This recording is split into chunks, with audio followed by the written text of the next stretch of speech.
Baruch Hashem, I'm finishing my fellowship, and I finally signed for a new job. And before I signed for the job, my in-laws said, "Do you want to go get a bracha?" So I said, "I don't really have anywhere else to get a bracha other than Square. I really don't have much of a connection to anywhere else." So we said, "Sure, we'll go." So we thought we'd get the VIP treatment. We spoke to Zev, we spoke to the Shamish, we met the Shamish, he dropped us off in Shul. It's like 10:45, they still hadn't finished shoppers, awesome. But very good. So we're sitting there, it was me, the boys, and my father. The women were in some other room, and we had to talk to someone else to write our names. One of the other Gabbais to write our names. Finally, we get online, we get brought in, but the Shamish who had originally showed us where to go, he left. So we were basically not VIPs anymore. So we showed up and we asked for a bracha, and he was spot on. The Baruch Hashem, the opportunity that I got was one that doesn't have to worry about Shabbos and Yontif, and he said it before I said anything. It was special. And he gave the bracha, and we were about to leave, and then I mentioned that, the Moskowitz family, and then suddenly he stopped.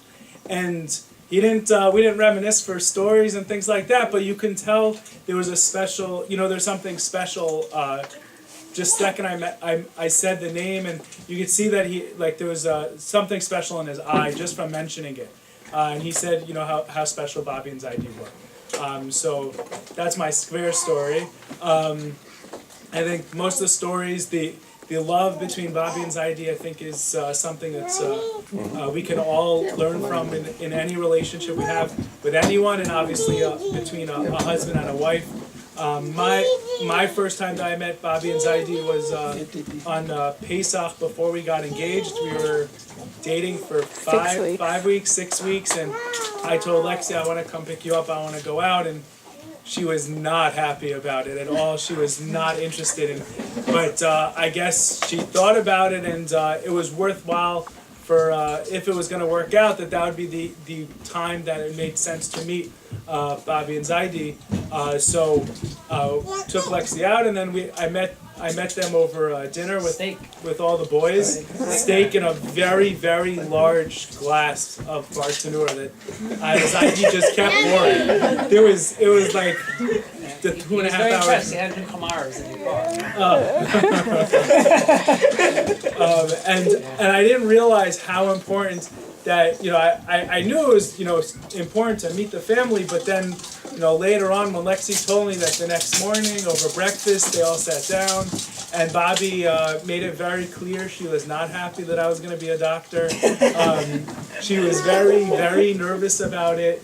But then over time, meeting Babi and having the opportunity to sit with Babi when one of my friends from LA got married, and I left on Sunday morning, came back Sunday night to New York, and I had an opportunity to visit Babi and Zaidi, and they got me lunch, and we sat it was like 45 minutes or an hour that I got to sit with them, and then I did some traveling and to go see other relatives. But something that I saw from this week's Parsha that I thought was very real, made me really think about Babi. So this week's Parsha, this past week's Parsha Naso, longest Sedra in the Torah, but like 100 psukim of the 176 psukim is basically all the same thing. It's the Nisim, and it says the same thing over and over and over.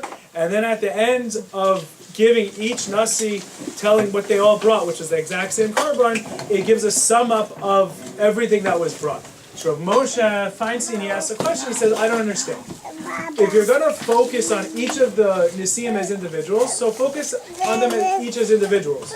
If you're going to focus as a community, then give it all as a community. Why does the Torah need to say both, as individuals and as a community, all the korbanos? So Moshe explained, he answers that the way you are as an individual also has to be the way you are when you're with the community. That the way you behave in the confines of your own home also has to be the same way as you behave with the people around you. And he goes both ways. Some people elevate when they're by themselves and they stoop down to the community around them. And other people, they behave like animals when they're by themselves and they suddenly, dress a certain way and behave a certain way when they're with the community. So Moshe says you have to be the same person with the community as you are with individuals. And I think when I watched Babi daven, when I watched Babi say Tehillim, it was the same way as when we saw her in Shul. There was no difference. The way she treated me when I was there on my own was the same way she treated me when we came with the whole family or when we were all together for Pesach. She made me as an in-law, a grandson-in-law, feel just like I was another grandson. And for me, that was very, very special to be able to feel like I was the same, even though I wasn't, even though I was a little bit different. We know the famous story when Lexi and I were there bunch of years ago, and we were going to go bicycling on the pier, and I don't bicycle in pants. I don't know many people who do, so I'm wearing shorts, and Babi looks at me and said, "What are you wearing?" I'm wearing shorts, Babi. She's like, "Are you gay?" Babi.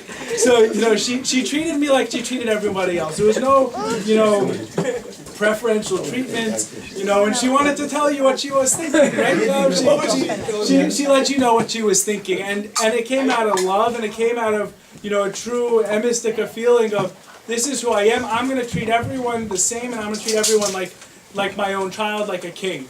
And so those are the things that for me.